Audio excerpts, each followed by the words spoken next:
The fresh paint smell of my new condo in the Whispering Pines community hadn't even fully dissipated, and already I was fantasizing about peaceful retirement. After 35 years as a systems analyst, untangling bureaucratic spaghetti and deciphering corporate jargon, all I wanted was a quiet corner of the world where the loudest noise was the click of my own keyboard as I finally wrote that novel, or the satisfied hum of my lovingly restored 1972 Triumph Bonneville, Bonnie, as she was affectionately known. Whispering Pines, with its manicured lawns and promises of serene living, seemed like the perfect place. For about a week it was. My name is Mark Houston, and I'm generally a live and let live kind of guy. I follow rules, I respect my neighbors, and my biggest vice is probably spending too much time polishing chrome. Bonnie was my pride and joy, a two-wheeled testament to patience and craftsmanship, a connection to my late father who'd instilled in me a love for all things mechanical. She was parked neatly in my assigned carport space, covered with a discreet, custom-fitted gray tarp that blended seamlessly with the beige-on slightly darker beige color palette of Whispering Pines. She wasn't leaking oil, she wasn't an eyesore unless you had a deep-seated phobia of beautifully engineered motorcycles, and she certainly wasn't bothering anyone. Or so I thought. The opening salvo in what would become the Great Whispering Pines Bike War arrived on a Tuesday morning, tucked under the windshield wiper of my equally innocuous sedan. It was a stark white envelope, official-looking, addressed to resident, inside a crisply printed letter bearing the HOA letterhead, a rather pompous shield with two intertwined, and I suspected, thoroughly miserable-looking pine trees. Dear resident, it began, already setting a tone of chilly impersonality. It has come to the attention of the Whispering Pines Homeowners Association Board of Directors that a non-compliant vehicle, to wit, 1 motorcycle, currently covered, is being stored in carport space number 117. As per Article 4, Section 3, Subsection B, Paragraph 2 of the Whispering Pines Covenants, Conditions and Restrictions, CC and RS. The parking or storage of motorcycles, motorized scooters, recreational vehicles, unless stored entirely within an enclosed garage, which carports are not designated as, and other non-standard conveyances is strictly prohibited within the community visible areas. My eyebrows shot up. Non-standard conveyance? Bonnie was a classic. She was art on wheels. The letter continued, "You are hereby given 5 calendar days from the date of this notice to remove the aforementioned non-compliant vehicle from the Whispering Pines premises. Failure to comply will result in escalating daily fines, commencing at $5,000 per day, and may ultimately lead to the vehicle being towed at the owner's expense. We trust you will give this matter your immediate attention to maintain the aesthetic harmony and uphold the established standards of our community." It was signed with a flourish that practically screamed, self-important, by one Ms. Agnes Sterling, President, Whispering Pines HOA. 5 days. 5 days to get rid of Bonnie. A cold knot of anger began to form in my stomach, displacing the pleasant lingering taste of my morning coffee. Aesthetic harmony? Established standards? I looked at Bonnie, a gentle lump under her gray cover. Then I looked at Mr. Henderson's collection of garish, sun-faded plastic gnomes marching across his tiny patch of lawn, or Mrs. Carmichael's wind chimes that sounded like a legion of tiny, angry ghosts every time the breeze picked up. Those were apparently fine. My covered, silent, classic motorcycle was a threat to the community's very fabric. I'm not a confrontational person by nature. My years in systems analysis taught me that most problems could be solved with logic, clear communication, and a well-structured flowchart. I figured a simple conversation with Ms. Sterling would clear this up. Surely it was a misunderstanding. A new resident and overzealous application of a rule, perhaps.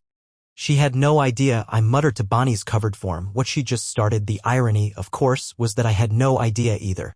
I thought I was dealing with a minor bureaucratic hiccup. I was, in fact, about to go toe-to-toe with a bona fide, dyed-in-the-wool petty tyrant. And while she gave me 5 days to get rid of my bike, I was already, subconsciously, formulating a plan that would, in due course, take me about 5 minutes to obliterate her precious, selectively enforced policy. My quiet retirement was officially on hold. The next morning, armed with a still-simmering sense of indignation and a naive belief in reasonable discourse, I made my way to the HOA office, a small, sterile room attached to the community clubhouse. It was open for resident concerns for 2 hours every Wednesday. Miss Agnes Sterling sat enthroned behind a large, surprisingly ornate desk for such a modest office, looking like a hawk surveying a field of particularly dull mice. She was a woman of indeterminate middle age with a helmet of perfectly coiffed silver hair that seemed impervious to gravity and eyes that could charitably be described as piercing or, less charitably, permanently narrowed in suspicion. "Miss Sterling," I began, trying for a tone of polite inquiry. "I'm Mark Houston from Unit 117. I received a notice about my motorcycle." She peered at me over the top of her gold-rimmed spectacles, which were perched precariously on the end of her nose. "Ah, yes, Mr. Houston. The motorcycle," she said the word motorcycle as if it were a particularly distasteful insect she'd found drowning in her teacup. "You've removed it, I trust? Today is day 2 of your 5-day grace period." "Actually, that's what I wanted to talk to you about," I said, forcing a pleasant expression. "I was hoping we could find a compromise. It's a classic bike, very well maintained. It's always covered and it's parked entirely within my assigned carport space. It's not causing any obstruction or nuisance." Miss Sterling gave a small, dry cough that sounded like rustling parchment. "Mr. Houston, the rules are quite clear. Article 4, Section 3, Subsection B, Paragraph 2. No motorcycles. It's not a matter of its condition or whether it's covered. It's a matter of compliance with the established community standards." She tapped a thick, leather-bound volume on her desk, presumably the sacred CC and RS. "With all due respect, Miss Sterling," I pressed, "that seems a bit restrictive. Are there any provisions for exceptions? Or perhaps a grandfather clause for existing vehicles if the rule is new?" I was already fishing, trying to understand the landscape. "The rules are the rules," she repeated, her voice acquiring a flinty edge. "They are in place to protect property values and ensure a consistent aesthetic for all residents. If we make an exception for you, where would it end? We'd have dirt bikes, quad bikes, perhaps even snowmobiles in the summer." Knowing some people, a faint, disdainful sniff accompanied this.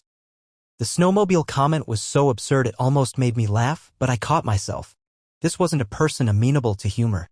"I understand the need for standards," I said, trying another tack. "But my bike is hardly a non-standard conveyance in the same league as an RV. It takes up less space than many compact cars.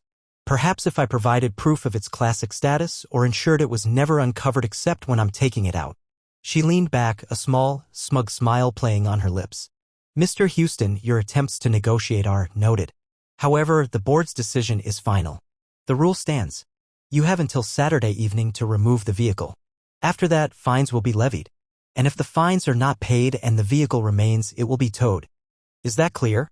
Her smile didn't reach her eyes, which glinted with something I was beginning to recognize as sheer, unadulterated enjoyment of power.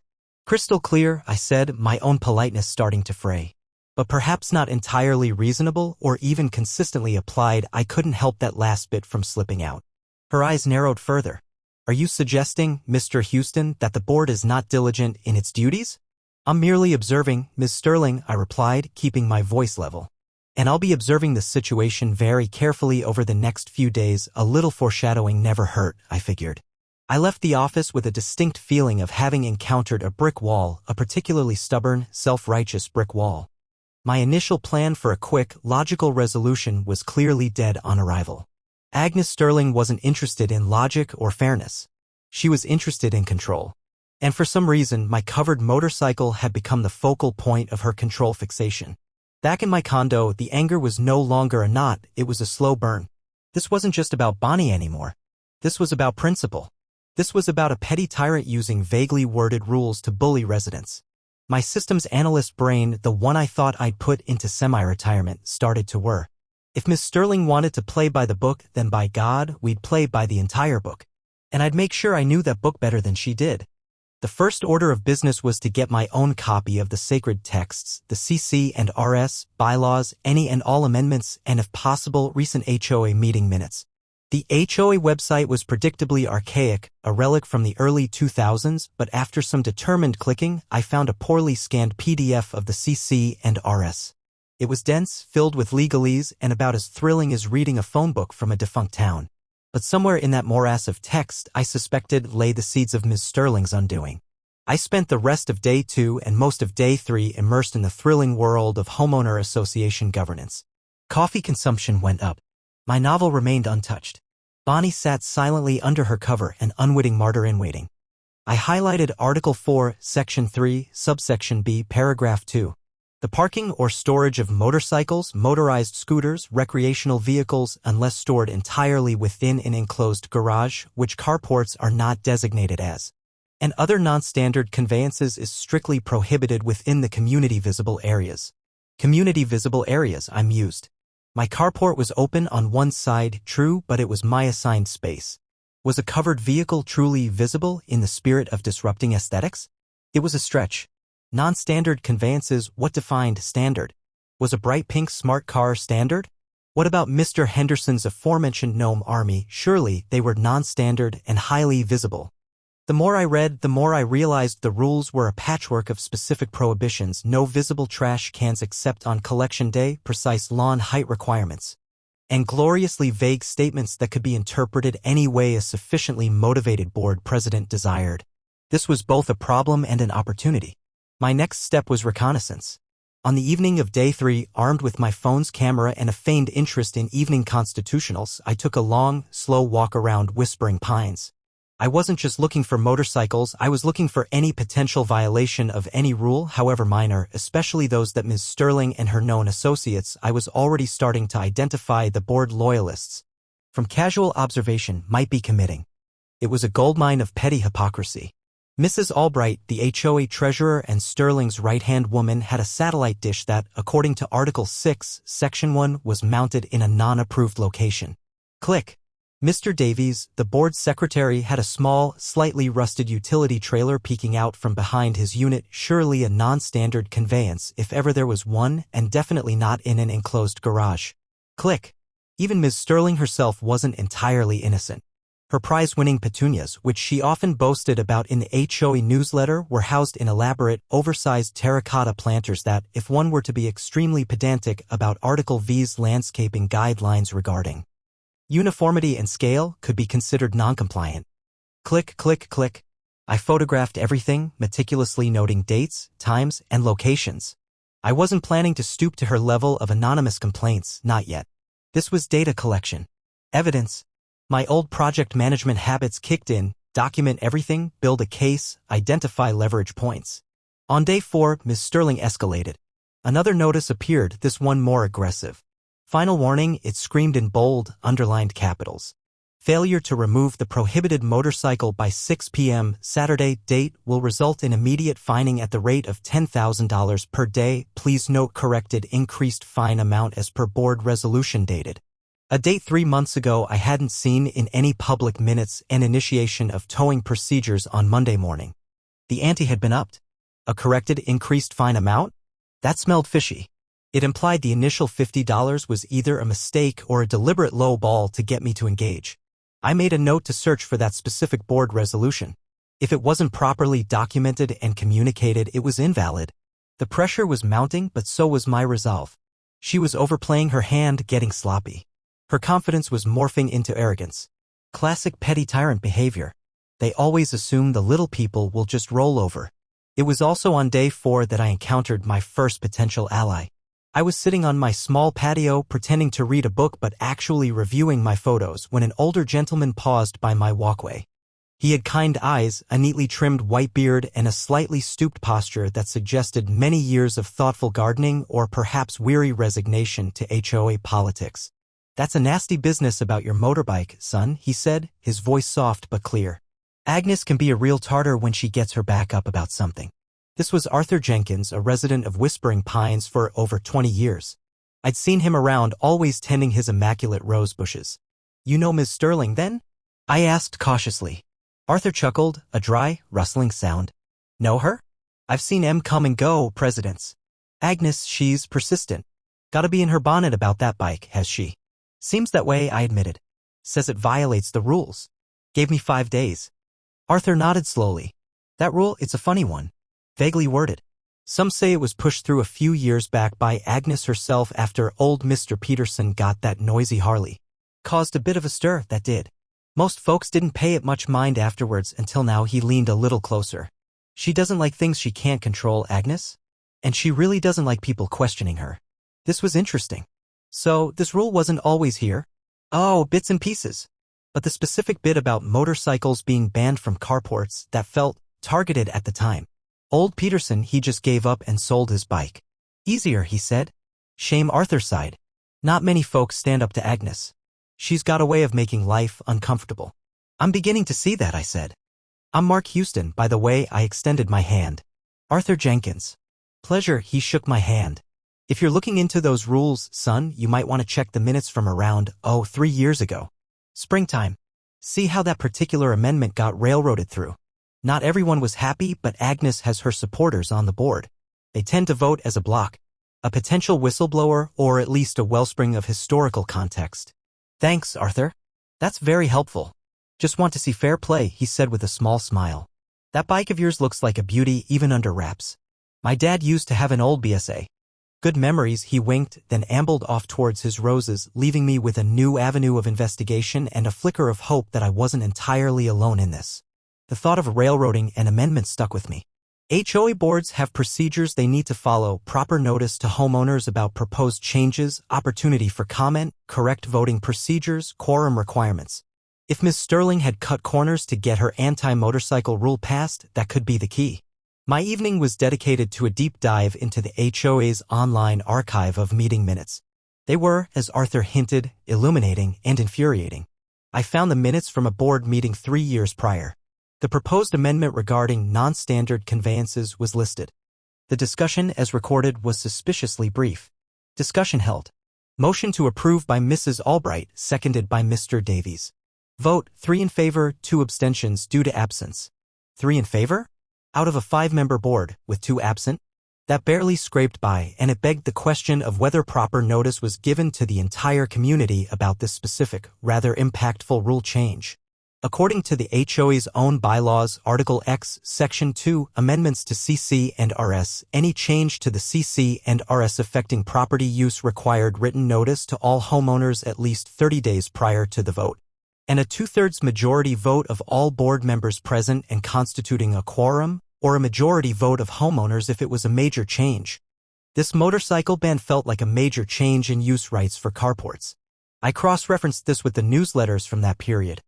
There was a vague mention of upcoming bylaw clarifications, but nothing specific about an outright motorcycle ban. This was it. This was more than just a vague rule, this was a procedurally flawed rule. Ms. Sterling hadn't just interpreted a rule to her liking, she might have rammed through a rule that wasn't even legitimately passed. The smoking gun wasn't just warm, it was practically smoldering. My analytical mind kicked into high gear. I wasn't just going to get an exception for Bonnie. I was going to challenge the validity of the rule itself. And if the rule was invalid, then Ms. Sterling had no authority to fine me, tow Bonnie, or dictate what I kept in my own carport. The final piece of my strategy began to form.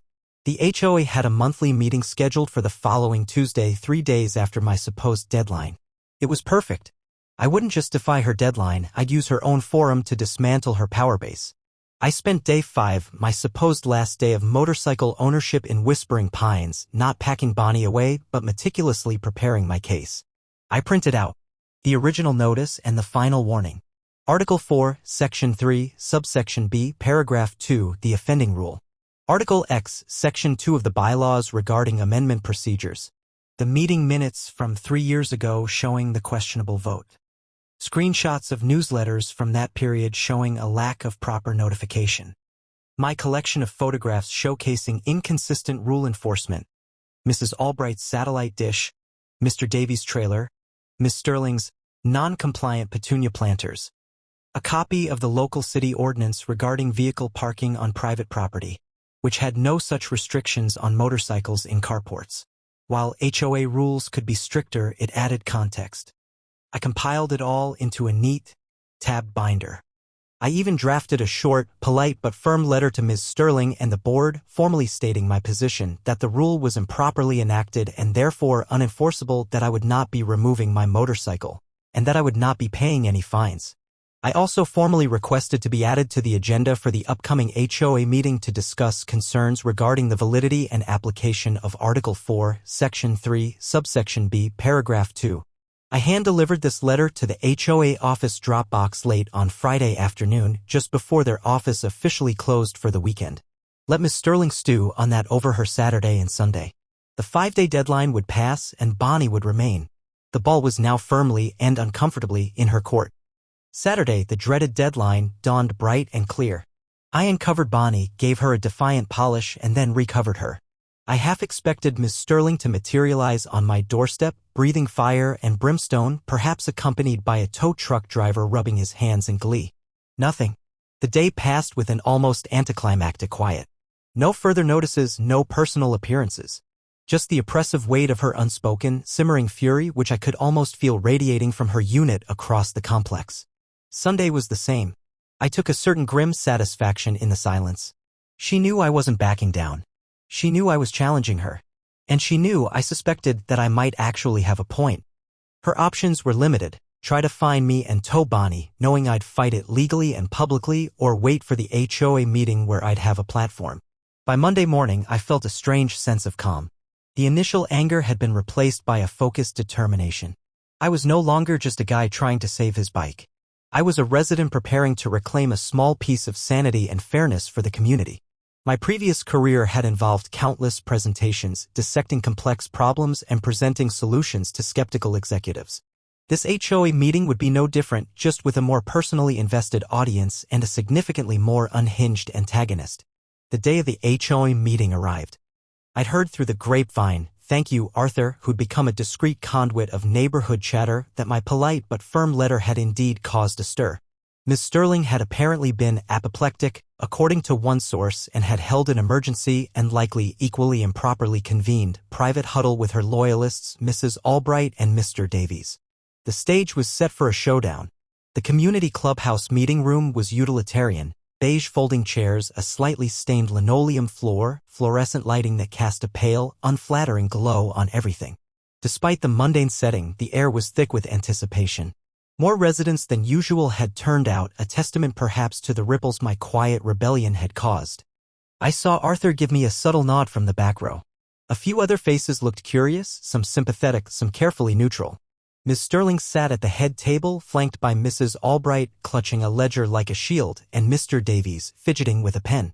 Her silver helmet of hair seemed even more rigidly sprayed than usual, her expression a carefully constructed mask of presidential gravitas, though I could see a tightness around her mouth that betrayed the tension. The meeting began with the usual tedious formalities: approval of last month's minutes, which I now suspected were carefully curated, the treasurer's report, which Mrs. Albright delivered with an air of unassailable fiscal probity, and updates from various non-existent committees. My item, discussion of CCNR Article 4, Section 3, Subsection B, Paragraph 2, M. Houston, was placed, rather pointedly, last on the agenda. A classic tactic. Try to wear down the opponent, hope the audience dwindles.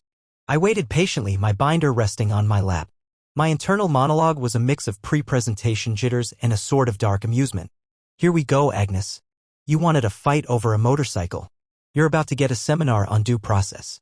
Finally, after what felt like an eternity of talk about leaky sprinklers and the optimal placement of pet waste stations, Ms. Sterling announced, her voice clipped, next item.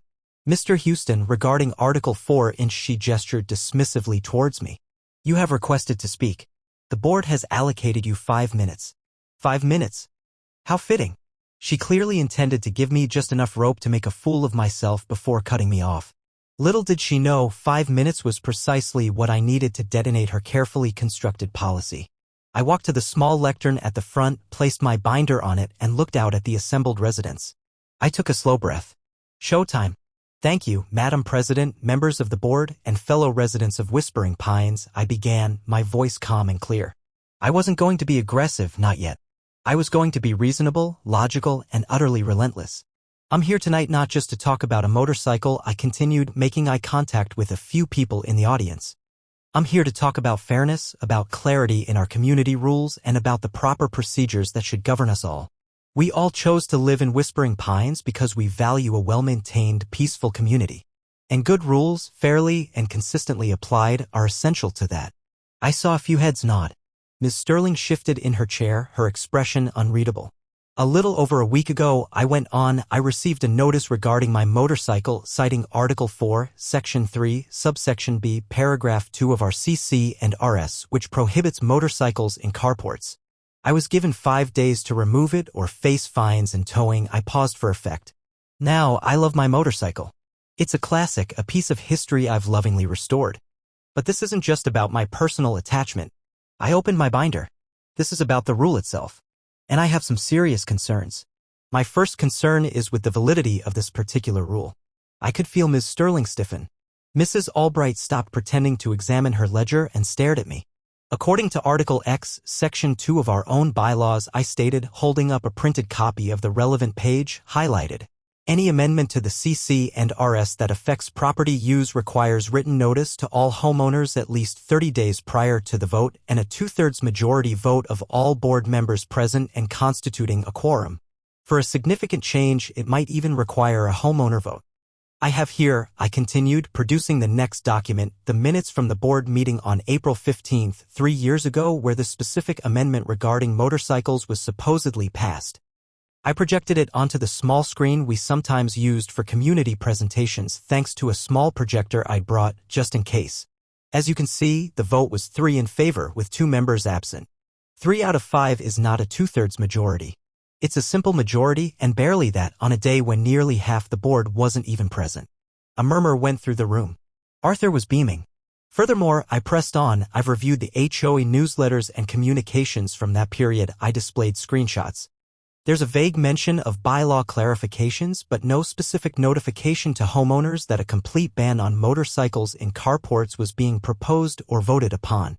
This, I contend, means the rule was not properly enacted according to our own governing documents. An improperly enacted rule is, quite simply, not a valid rule. Ms. Sterling's knuckles were white where she gripped the edge of the table. Mr. Houston, she interjected, her voice dangerously low, are you accusing this board of improper conduct? I am presenting facts, Ms. Sterling, I replied evenly. Facts found within our own records. If the rule isn't valid, then any enforcement action based on it, such as fines or towing, would also be invalid. The murmur grew louder. This wasn't just about one man's bike anymore. This was about how their community was being run. But let's assume, for the sake of argument, I continued, not giving her a chance to derail me, that the rule was somehow valid. My second concern is its application, or rather, its inconsistent and selective application. This was where my photographs came in. One by one, I projected them.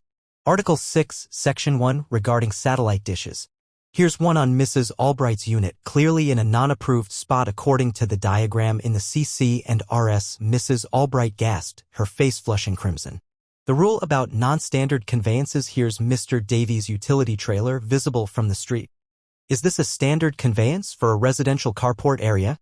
Mr. Davies looked like he wanted the floor to swallow him. And even the general aesthetic guidelines in Article 5 regarding uniformity and scale in landscaping.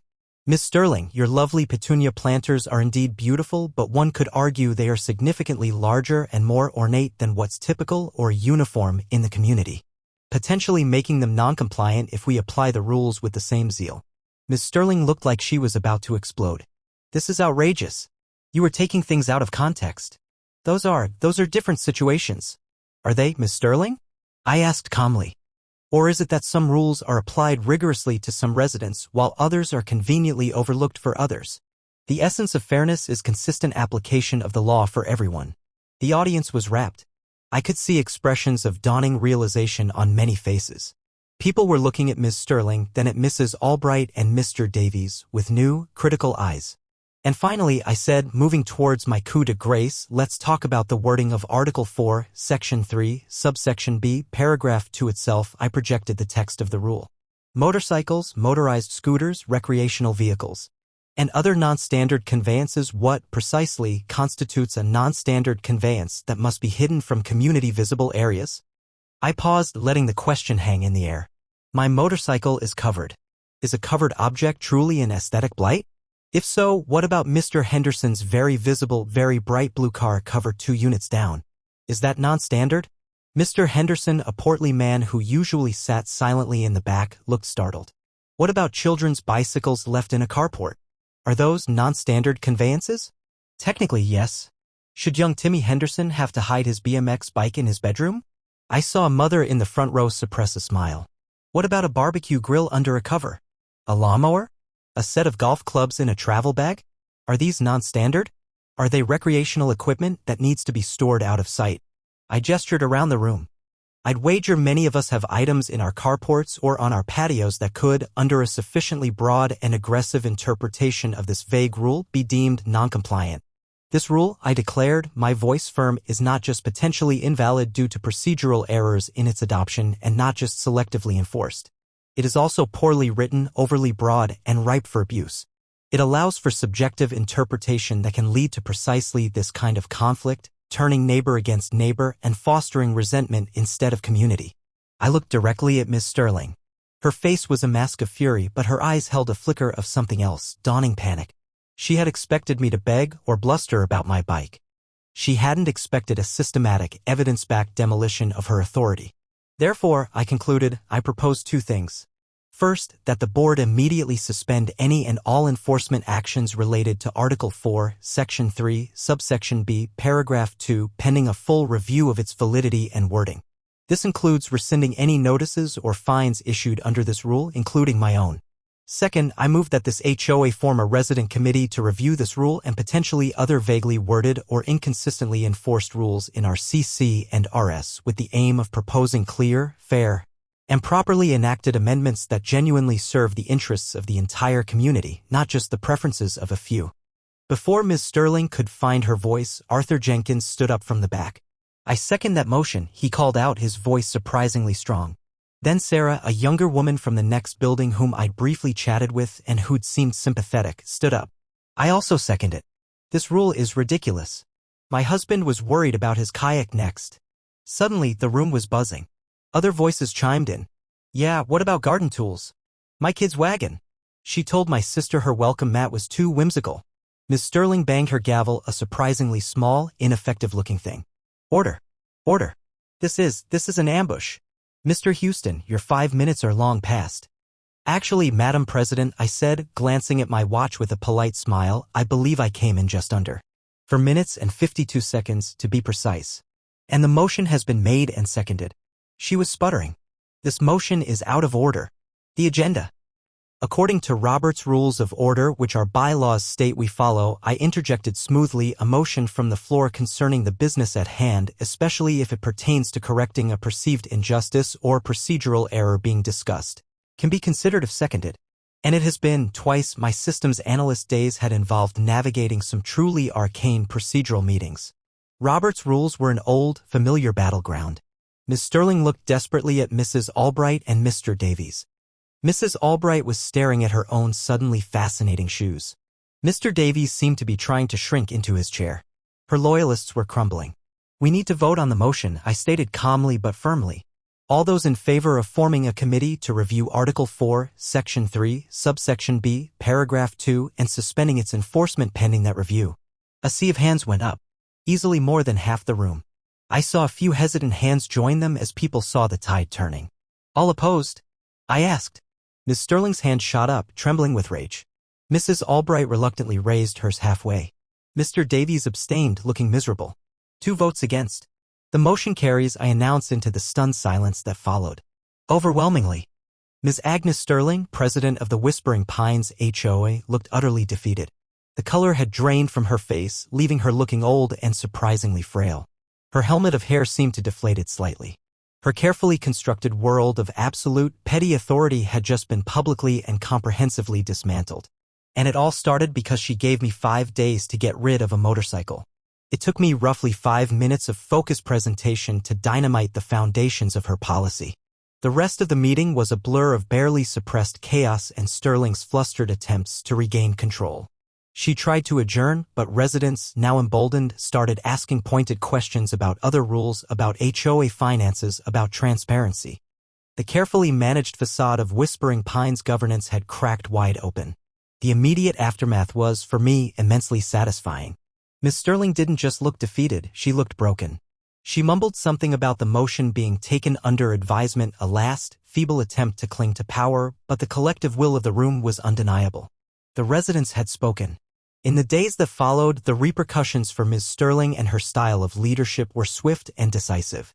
The Resident Rules Review Committee was indeed formed, with Arthur Jenkins an enthusiastic early volunteer, and, to my surprise, I was nominated and overwhelmingly voted in as its chair.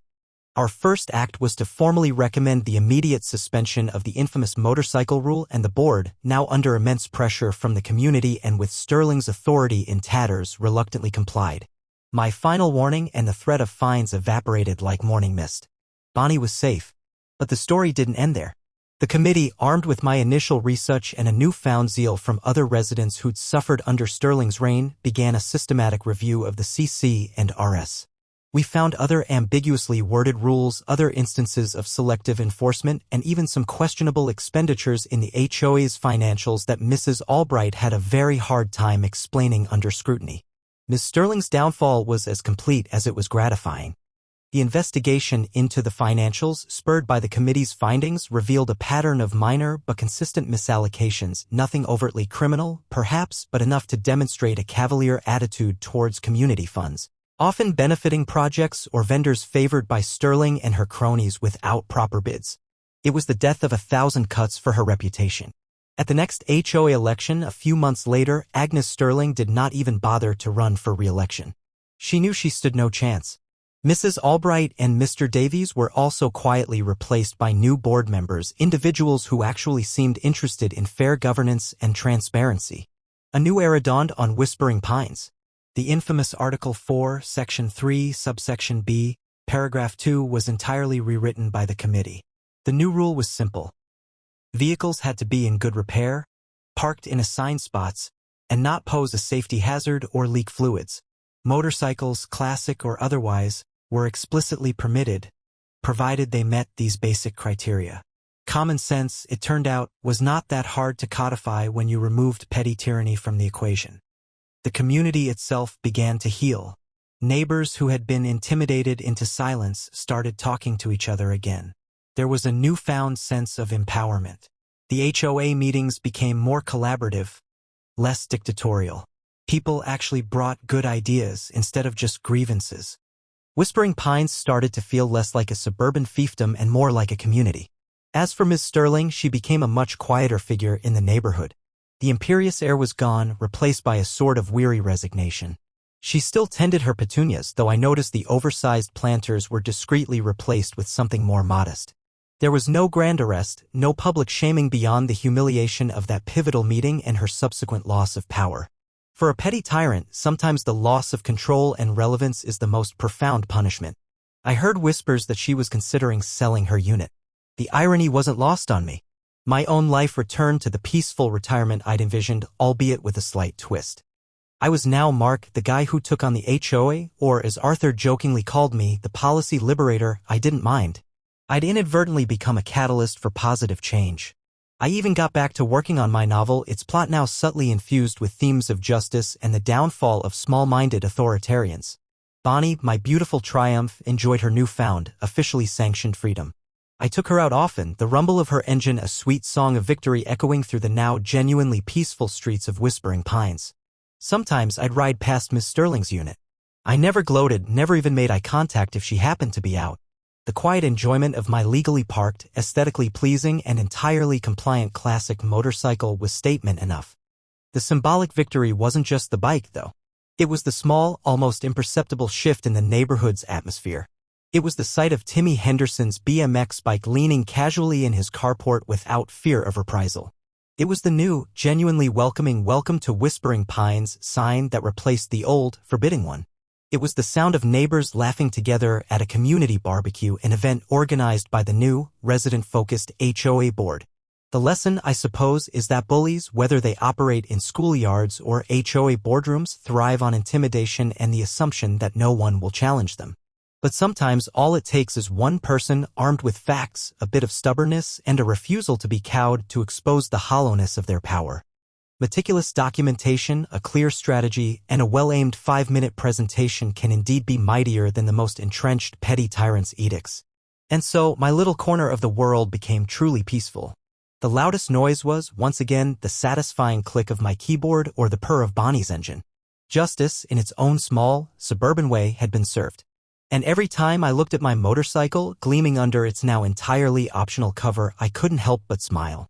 They gave me 5 days to get rid of my bike. In the end, it was their unjust policy that got taken out with the trash. And honestly, That was a hell of a lot more satisfying than just riding off into the sunset. Though I did plenty of that too. If you've ever dealt with a similar situation, a homeowners association president who thinks they're a feudal lord, or a condo board run by a miniature Machiavelli, drop a comment below. I'd love to hear your stories. Where are you watching or reading this from? It seems like these petty tyrants are a universal species, and knowing you're not alone in the fight can make all the difference. Remember, sometimes the pen, or in my case, a well-organized binder and a carefully timed speech, truly is mightier than the sword, especially when the sword is just a poorly written bylaw.